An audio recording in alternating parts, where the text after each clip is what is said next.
Hi hello అండి, అందరూ ఎలా ఉన్నారు? వీడియో నచ్చితే ప్లీజ్ ఒక లైక్ చేయండి. మార్నింగ్ తెల్లవారుజామున వర్షం పడింది.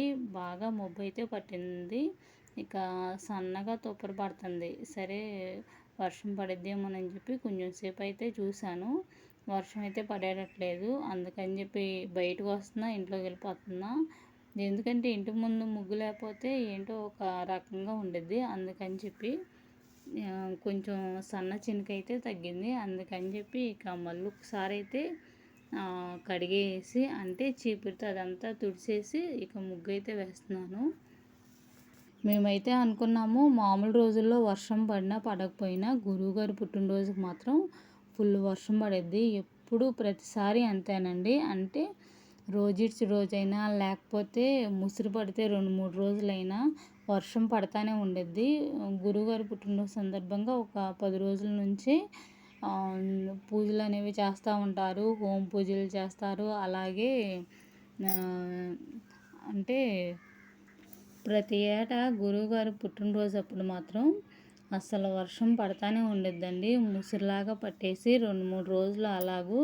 కానీ ఈసారి మాత్రం ఒక 5 నిమిషాలు గబగబా ఫాస్ట్గా చినుకులు పడేసి ఇక పోతుంది, ఎండ వచ్చేస్తుంది. ఈ సంవత్సరం పంటలేమో కానీ అసలు రైతులు మాత్రం చాలా ఇబ్బంది పడుతున్నారు నీళ్ళు లేక.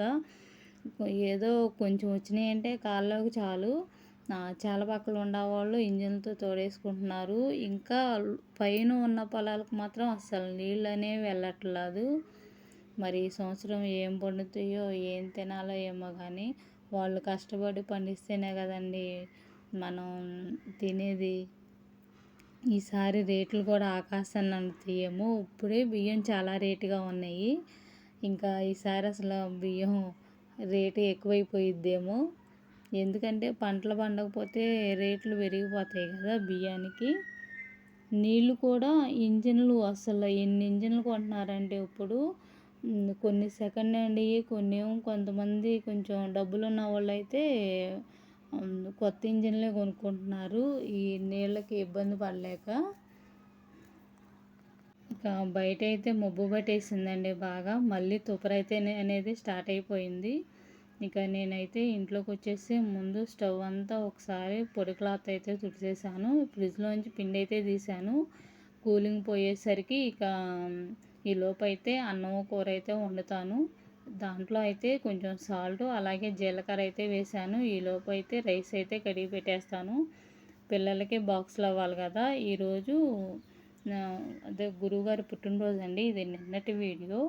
ఇక వాళ్ళైతే భోజనానికి వస్తారేమో అనుకున్నాను, కానీ ఎగ్జామ్స్ అనేవి జరుగుతున్నాయంట, మధ్యలో రానివ్వరంట. అందుకని చెప్పి ఇద్దరికి క్యారేజ్ అనేది కావాలన్నారు. పొద్దున పూట సాయంత్రం పూట వంటగదిలో పని చేసుకోవటానికి మాత్రం నాకంటే చాలా అంటే చాలా ప్రశాంతంగా ఉండిద్దండి. ఎందుకంటే మాకు ఇంటి వెనకాల రామాలయం ఉంది కదా. ఇక పొద్దున్నే చక్కగా మంచి మంచి దేవుడి పాటలు పెడతారు. అలాగే ఇప్పుడు చాగంటి గారి ప్రవచనాలు వస్తున్నాయి కదండి, అవి కూడా పెడుతున్నారు. ఇక వింటా అయితే వంట అయితే చేసుకుంటూ ఉంటాను. మా పిల్లలు వాగుతూనే ఉంటారులేండి. ఇక వాళ్ళు పని వాళ్ళు చేసుకుంటూ ఉంటారు. నాకు మాత్రం ఇలా పని చేసుకుంటాం అంటే చాలా ఇష్టం. లేకపోతే నేను కూడా ఏదో ఒక నామం చదువుకుంటా పని అనేది చేసుకుంటూ ఉంటాను. ఎలా చేస్తే ఏమిలేండి, ముందు 7:00కల్లా బాక్స్ అనేది రెడీ అవ్వాలి. ఇక వాళ్ళకు బాక్స్ రెడీ అయిపోయిందంటే మాత్రం చాలా పని అయిపోయినట్టే. వాళ్ళు వెళ్ళిపోయిన తర్వాత ఇక నైట్ తిన్న గిన్నెలు అలాగే ఇప్పుడు ఎంగిలైన గిన్నెలు మొత్తం అన్నీ బయట పెట్టేసి ముందు బట్టలకు అనేది సర్ఫ్ పెడతాను. బట్టలు సర్ఫ్ పెట్టేసి ఇక తర్వాత అంట్లన్నీ కడిగేసిన తర్వాత బట్టలు అయితే జాడిచ్చేస్తాను. వాళ్ళు ఉన్నంతసేపు ఏదో హడావిడి అండి. ఎందుకంటే వాళ్ళు స్నానానికి వెళ్ళారంటే బట్టలు కనిపించలేదని ఇదే హడావిడి సరిపోతూ ఉండిద్ది. వాళ్ళు ఉన్నంతసేపు ఇంట్లో మాత్రం నేను ఇక మిగతా పని అనేది చెయ్యను, ఆపేస్తాను. వాళ్ళకి ముందు చూసి వాళ్ళకి సర్ది పెట్టేసి వాళ్ళు వెళ్ళిపోయిన తర్వాత మిగతా పని అనేది చేసుకుంటాను. అదే నేను ఎక్కడికన్నా బయటికి వెళ్ళాల్సి వస్తే మాత్రం ముందే వాళ్ళ పని సర్దేస్తా. తర్వాత వెళ్ళిన తర్వాత నుంచి నాకు వాళ్ళకి ఏదన్నా చేసి పెట్టలేదంటే ఇక అదే ధ్యాసలో ఉంటాను. అందుకని చెప్పి ముందే ఒక ప్లాన్ మీద ఉంటాను. వాళ్ళకి కావాల్సినవన్నీ చేసి పెట్టేసి ఇక బయటకైతే వెళ్తాను. ఈరోజు కూరగాయలు కోసేటప్పుడు దోసకాయ చేదని చెప్పింది మా తోడుకోళ్ళు అంతకుముందు. అందుకని చెప్పి ఒకవేళ ఇది కూడా చేదు ఉందేమోనని చూశాను. లైట్గా చేదైతే వచ్చింది గింజ. అందుకని చెప్పి ఇక గింజలైతే తీసేసాను. ఈ దోసకాయ కూర చూస్తే మా చిన్నోడు ఏడుపు ఒక్కటే తక్కువ. కానీ ముందైతే వండమన్నాడు, మరి ఎందుకనో తర్వాత వద్దు వద్దు అంటున్నాడు. ఈ ఒక్కరోజుకి స్కూల్లో అయితే కూర అయితే వేయించుకోమని చెప్పాను. మరి ఇంకేం చేస్తాడు. ఇక కూర అయితే దోసకాయ టమాటా అనేది వండుతున్నాను. మనం ఏ కూర చేసినా ఇంట్లో వాళ్ళు ఇష్టంగా తింటే అదొక మంచిగా ఉండిద్ది. ఒకళ్ళు తిని ఒకళ్ళు తినకపోతే మాత్రం అసలు ఆ కూరలు వండబుద్ధి కాదు. కానీ దొండకాయ, బెండకాయ, బంగాళదుంప ఇలాంటివి అయితే తింటారు. కానీ ఈ దోసకాయ టమాటా అలాగే వంకాయ పులుసులు అలాంటివి మాత్రం అసలు వండటం తక్కువ, వాళ్ళు తినడం కూడా తినరు. మనం పిల్లలకు మాత్రం అన్ని కూరలు అలవాటు చేయాలండి, లేకపోతే మనమే రిస్క్ పడిపోతాము. ఒక్కొక్కసారి ఉంటాయి ఇంట్లో, ఒక్కొక్కసారి ఉండవు. అన్ని కూరగాయలు తినడం అలవాటు చేస్తే మాత్రం మనకి కూరలతో పెద్ద సమస్య అనేది అస్సలు ఉండదు. ఇక్కడ చూసారా, బయట సన్న చినుకు వర్షం పడుతుంది. కోతులు మాత్రం అసలు చెప్పా కదండి, మా ఊరు వదలవు. మా ఊరు కాదు అసలు మా ఇల్లు వదలవు ముందు. ఎందుకంటే స్కూల్లో జామ చెట్టు ఉంది, అవి ముగ్గే టైంకి వచ్చేస్తాయి. ఎప్పుడు ఇక్కడే ఉంటానే ఉంటాయి.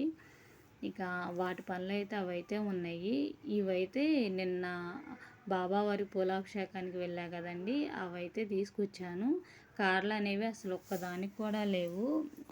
కాడలు తీసేసి అయితే అభిషేకం అయితే చేశారు. అవైతే కొన్ని అయితే పూలు అయితే ఇచ్చారు ప్రసాదంగా వచ్చేటప్పుడు. అవైతే తీసుకొచ్చి ఇక బయట చల్లగా ఉందని చెప్పి మిషన్ మీద అయితే పెట్టాను. అన్నం అయితే ఉడికిపోయింది. మళ్ళీ స్టవ్ అయితే ఖాళీగా ఉందని చెప్పి మా చిన్నోడికి అయితే టిఫిన్ అయితే వేస్తున్నాను. ఒక్కొక్కసారి కంగారులో మన ఇంట్లో వస్తువులే మన కళ్ళకు కనిపించవు. అదైతే నాకు అయితే నిజం అనిపించింది.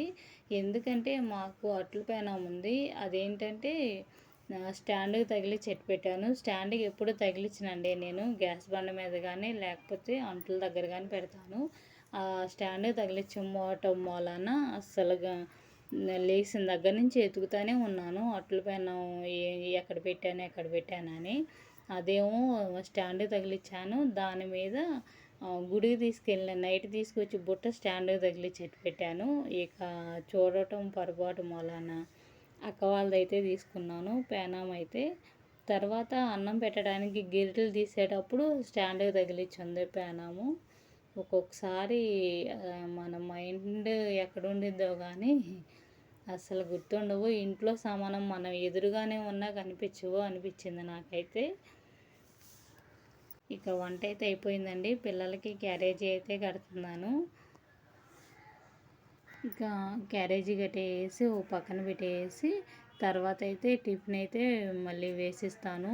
టిఫిన్ అనేది ఇడ్లీ అయితే ఒక్కసారి అయిపోయిద్ది చక్కగా ఒక వాయితోనే.